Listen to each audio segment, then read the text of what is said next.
आज का जो हमारा टॉपिक है वो क्या है जी, रेडिकल फॉर्म और एक्सपोनेंशियल फॉर्म किसे कहते हैं, और दूसरी चीज़ क्या है जी, properties of radicals, properties of. सबसे पहले हम ये तो समझ लें कि रेडिकल फॉर्म किसे कहा जाता है, रेडिकल शक्ल या रेडिकल हालत जो है वो किसे कहा जाता है। ठीक है, सबसे पहले मैं कहता हूँ कि मेरे पास बिलफर्ज जो है वो कोई एक नंबर है, इस शक्ल में लिखा हुआ है 2 और उसकी पावर नहीं दी हुई बल्कि उसके ऊपर स्क्वायर रूट दिया हुआ है।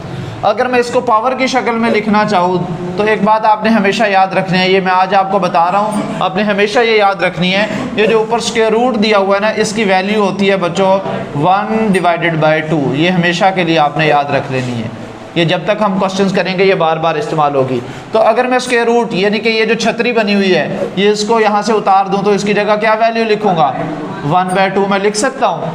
अब यहाँ पे ये वाला जो साइन है ना, स्क्वायर रूट वाला साइन, इसको हम कहते हैं रेडिकल साइन, इसको क्या कहा जाता है, और जिस नंबर के ऊपर जो है वो ये रेडिकल साइन हो उसको हम क्या कहते हैं, रेडिकेंड कहते हैं। क्या कहते हैं, ये हमारे पास जो है वो रेडिकल है और ये क्या कहलाएगा, 2 इज अ रेडिकेंड, जबकि जो स्क्वायर रूट वाला साइन है वो क्या कहलाएगा, रेडिकल कहलाएगा। अगर हम इस स्क्वायर रूट की बजाय इसको पावर में चेंज कर दें, पावर का दूसरा नाम एक्सपोनेंट नहीं होता, तो ये हमारे पास रेडिकल फॉर्म में लिखा हुआ है, ये वाली चीज़ जो है वो किस में लिखी हुई है, रेडिकल फॉर्म में, जबकि ये वाली वैल्यू किस में लिखी हुई है, एक्सपोनेंशियल फॉर्म में लिखी है। तो रेडिकल फॉर्म और एक्सपोनेंशियल फॉर्म का मतलब समझ में आ गया। अगर हम स्क्वायर रूट की फॉर्म में वैल्यू को लिखें तो उसको हम कहते हैं रेडिकल एक्सप्रेशन या रेडिकल फॉर्म, और अगर जो है वो हम उसको पावर की शक्ल में और उसकी जो है वो कुव्वत नुमाई शक्ल में लिख दें उसको हम क्या कहते हैं, एक्सपोनेंशियल फॉर्म, या जिसको उर्दू में कुव्वत नुमाई शक्ल जो है वो कहा जाता है। यहाँ तक बात समझ में आ गई।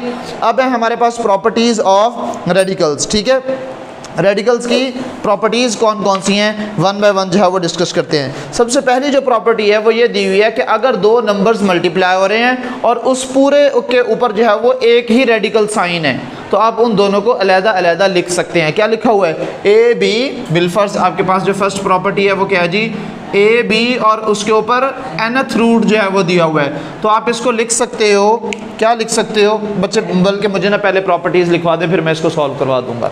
पार्ट नंबर 2 जो है वो क्या दिया हुआ है, अगर डिवीजन की फॉर्म में है a/b और इसका nth रूट दिया हुआ है तो ये किसके इक्वल होगा।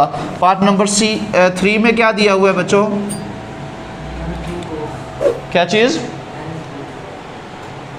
अच्छा जी, a पावर a का mth रूट, a का mth रूट और उसके ऊपर होल का क्या दिया हुआ है, nth रूट, ये किसके इक्वल होगा। ठीक है, और उसके बाद जो है वो क्या दिया हुआ है, a पावर m और इसका nth रूट। ठीक हो गया बच्चे, और लास्ट में आपको क्या दिया हुआ है पार्ट नंबर 5 में, a पावर n और उसका nth root, a power n और उसका nth रूट दिया हुआ है। ठीक है बच्चों, अच्छा जी, अब ज़रा 1 बाय 1 इनको समझिएगा बच्चे, खामोश हो जाने, और जिसको ये बातें ना समझ आई, जिसने ये ना समझी, अगले क्वेश्चंस आप भूल जाएं कि आपसे वो होंगे। समझ आ रही है ना, ये बेसिक रूल्स हैं, जब तक आपको ये नहीं आएंगे ना नहीं होंगे आपके पास ये क्वेश्चन सॉल्व। ठीक है, फिर उसके बाद आपके पास स्टार्ट होंगी लॉज ऑफ एक्सपोनेंट्स। अभी जो है वो आपके पास प्रॉपर्टीज़ ऑफ रेडिकल्स यानी कि लॉज ऑफ रेडिकल स्टार्ट हुए हैं। अभी कल जो एक्सरसाइज हम स्टार्ट करेंगे 2.4, उससे पहले जो है वो हम लॉज ऑफ एक्सपोनेंट्स पढ़ेंगे। ठीक है, अच्छा, अब आप ये समझ लें कि बिलफर्ज ये एक ही घर में रहने वाले 2 बच्चे हैं, एक ही घर में रहने वाले 2 बच्चे हैं। जब ये अलग-अलग होंगे तो जायदाद में बराबर हिस्सा लेंगे कि नहीं लेंगे, तो मैं इसको अगर इसकी जायदाद अलहदा दे दूं nth रूट और इसकी जायदाद अलहदा दे दूं nth रूट, तो किसी को कोई प्रॉब्लम है नहीं है ना।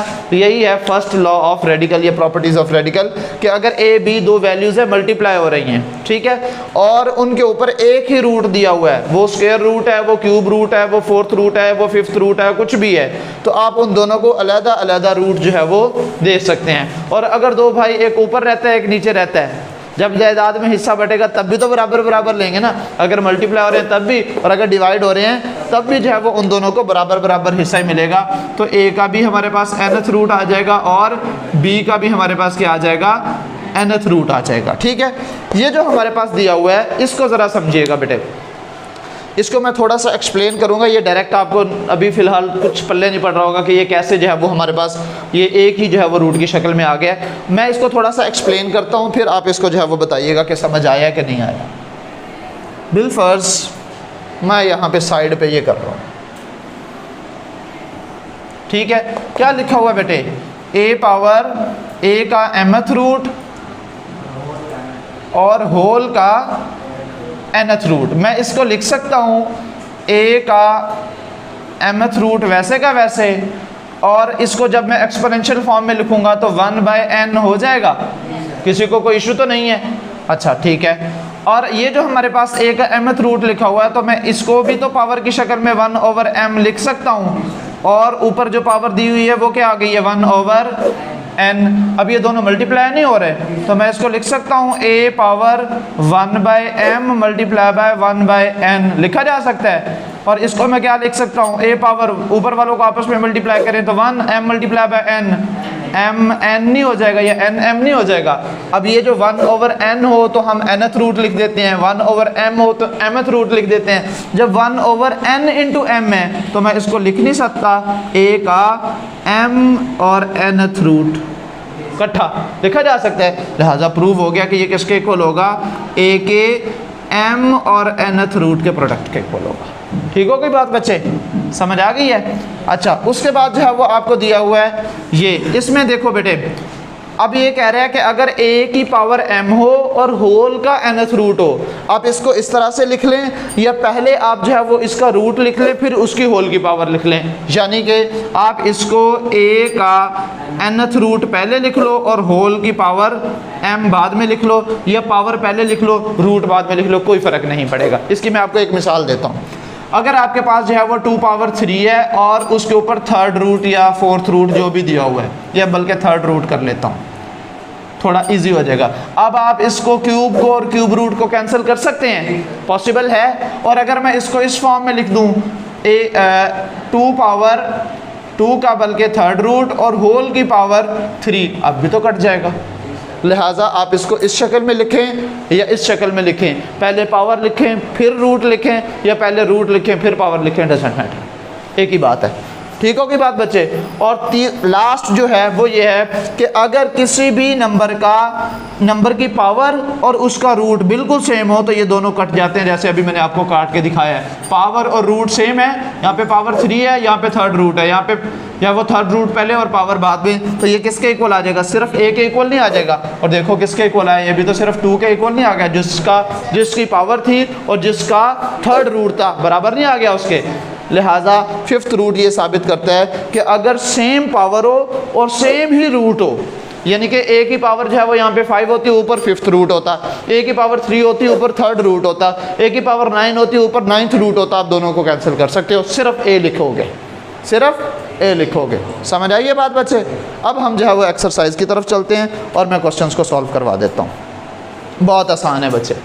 पहला क्वेश्चन तो यही है, ये जो मैंने आपको बताया है। क्या कह रहा है, right each radical expression in the exponential form या exponential notation and each exponential expression in a radical notation do not simplify। simplify आपने बिल्कुल नहीं करना। अगर radical form में दिया हुआ है तो आपने इसको exponential form में लिख देना है, exponential form में दिया हुआ है तो आपने इसको radical form में लिख देना है। यानी कि अगर छतरी दी हुई है तो आपने इसकी पावर बना देनी है, पावर बनाई है तो आपने छतरी चढ़ा देनी है। ठीक है, इसको हम कहते हैं radical to exponential form and exponential form to radical form. मुझे बताओ मैं कौन सा क्वेश्चन सॉल्व करूं? पहले आपको पार्ट 1 ही करवा देता हूं। एक्सरसाइज है बेटे आपकी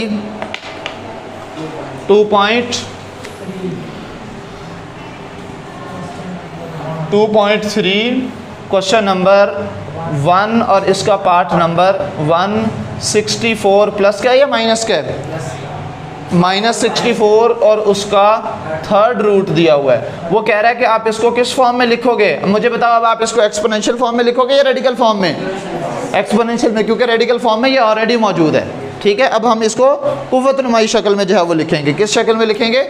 आपने कुछ भी नहीं करना बेटे, आप सिर्फ इतना लिखेंगे -64 और ये जो हमारे पास थर्ड रूट है उसकी जगह क्या आ जाएगा 1/3 और यही आपका आंसर है। अच्छा एक बात बेटे मैं और आपको बता दूं, अगर ये सिर्फ ये होगा स्क्वायर रूट तो हम इसको 1/2 लिखेंगे, और यहाँ पे कुछ भी होगा अगर, यानी कि यहाँ पे बिल्कुल खाली है तो इसका मतलब बटे के नीचे 2 होगा, ये स्क्वायर रूट है। और अगर यहाँ पे 3 होगा तो हम इसको लिखेंगे 1/3, और अगर यहाँ पे होगा 5 तो हम लिखेंगे 1/5, और यहाँ पे अगर कुछ भी n में जनरलाइज कर देता हूँ तो ये 1/n हो जाएगा। समझ आ गई ये बात? समझ आई है? अब यहाँ पे 3 था तो मैंने 1/3 लिख दिया, अगर यहाँ पे 4 होता मैं 1/4 लिख देता, यहाँ पे 5 होता मैं 1/5 लिख देता, यहाँ पे 6 होता मैं 1/6 लिख देता। समझ आ रही है बात बच्चे? उसके बाद नेक्स्ट क्या दिया हुआ है 2/3/5, 2/3/5, पार्ट नंबर 2, 2/3/5। अब आप मुझे बताओ इसको आप रेडिकल फॉर्म में लिखोगे या एक्सपोनेंशियल फॉर्म में लिखोगे? रेडिकल, क्योंकि एक्सपोनेंशियल फॉर्म में पावर की शक्ल में तो ऑलरेडी दिया हुआ है ना, कुव्वत नुमाई शक्ल में दिया हुआ है, आपने इसको रेडिकल फॉर्म में जो है वो लिखना है। तो क्या बनेगा ये, इट विल बिकम्स एज, सबसे पहले मैं इसको लिख सकता हूँ बेटे 2/3 इंटू 1/5 लिखा जा सकता है। ये दोबारा 3 1 3/5 हो नहीं जाएगा? अच्छा अब उसने कहा सिंप्लीफाई आपने नहीं करना, उसने यही कहा ना सिंप्लीफाई नहीं करना, तो 1/5 जो आ गया तो मैं इसको 5th रूट लिख दूं, 5th रूट ऑफ 2/3। और अगर वो कहता ना सिंप्लीफाई भी करना है फिर मैं 2 की पावर 3 को सिंप्लीफाई कर लेता, 2 to the 4 4 to the 8, 2 को 3 दफ़ा अपने आप से मल्टीप्लाई कर लेता। ठीक है, अब उसने कहा ही नहीं है सिंप्लीफाई करना तो मैंने यही आंसर लिख दिए। ठीक है बच्चे, हो जाएंगे अगले 2 पार्ट्स। अच्छा उसके बाद जो क्वेश्चन नंबर 2 दिया हुआ है इसमें सिर्फ आपने ट्रू और फॉल्स जो है वो आपने बताने हैं।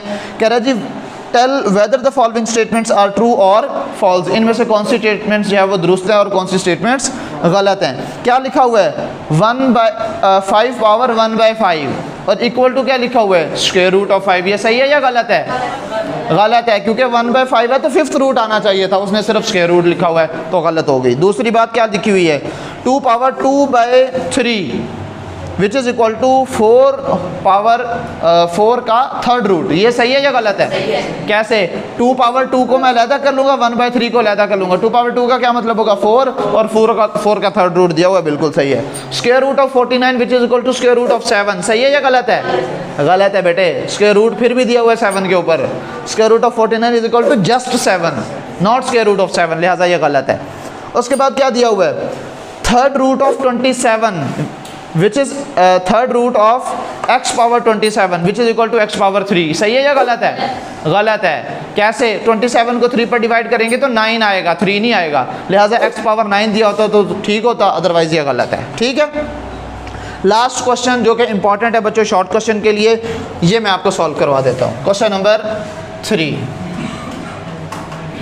पार्ट नंबर 1 देखिएगा ज़रा, क्या वैल्यू बताई है उसने 3rd रूट ऑफ -125 का 3rd रूट। ठीक है, सोल्यूशन बच्चे अब ज़रा आप दिल दिमाग गुर्दे फेफड़े पित्ता तिल्ली सब की खिड़कियाँ खोल लें और आंखें भी खोल लें, दिमाग भी खोल लें और ज़रा देख लीजिएगा। बहुत आसान है, आपने जब जब इस तरह के क्वेश्चंस आएंगे और सिंप्लीफाई करने को कहा जाएगा आपने फैक्टराइजेशन करनी है। क्या करनी है? फैक्टराइजेशन। एक लम्हे के लिए आप भूल जाएं कि इसके साथ प्लस लगा हुआ है माइनस लगा हुआ है, आपने सिर्फ नंबर देखना है, और नंबर क्या है 125।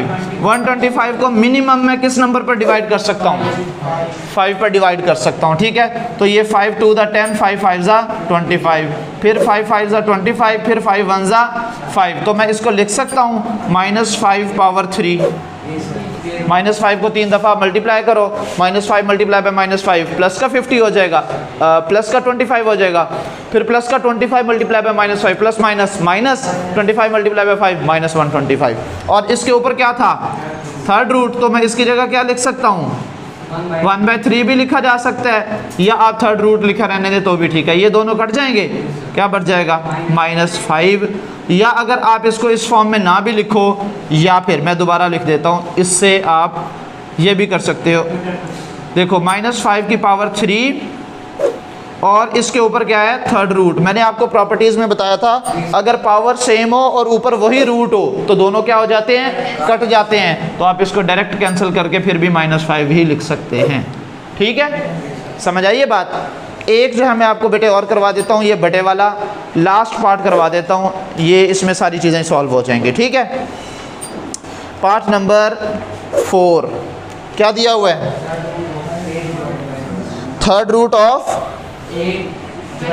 पार्ट नंबर 4 है, थर्ड रूट ऑफ बल्कि ये होल का है, -8 डिवाइडेड बाय 27 और इस सारी वैल्यू का थर्ड रूट। जी बच्चे खामोश।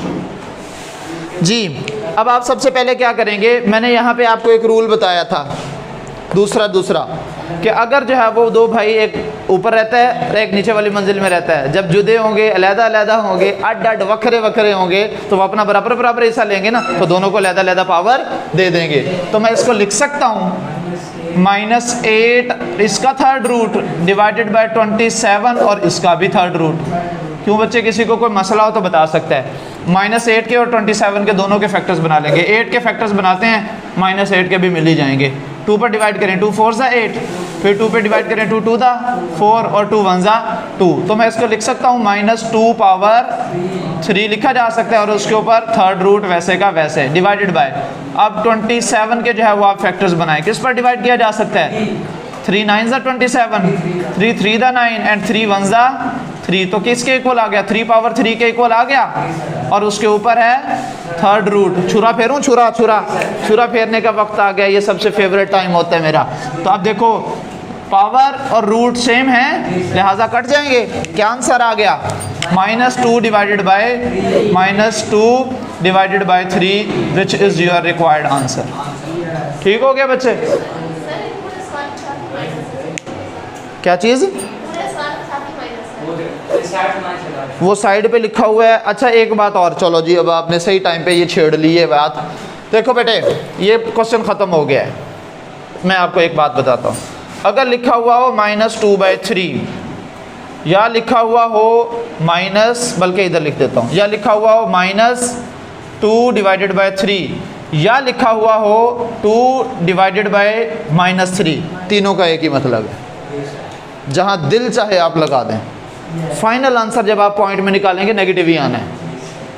वो चाहे आप स्टार्ट में लगाओ, ऊपर वाली वैल्यू पे लगाओ, नीचे वाली वैल्यू पे लगाओ, एट द एंड जो है वो जब आप इसको डिवाइड करोगे आंसर नेगेटिव ही आएगा। ये तीनों एक ही चीज़ें हैं, ठीक है? लिहाजा जहाँ मर्जी आप लगा सकते हैं, ठीक है? नोमिनेटर के साथ भी, डिनोमिनेटर के साथ भी और सेंटर में भी लगाए थे, बटे के सामने भी, ठीक है?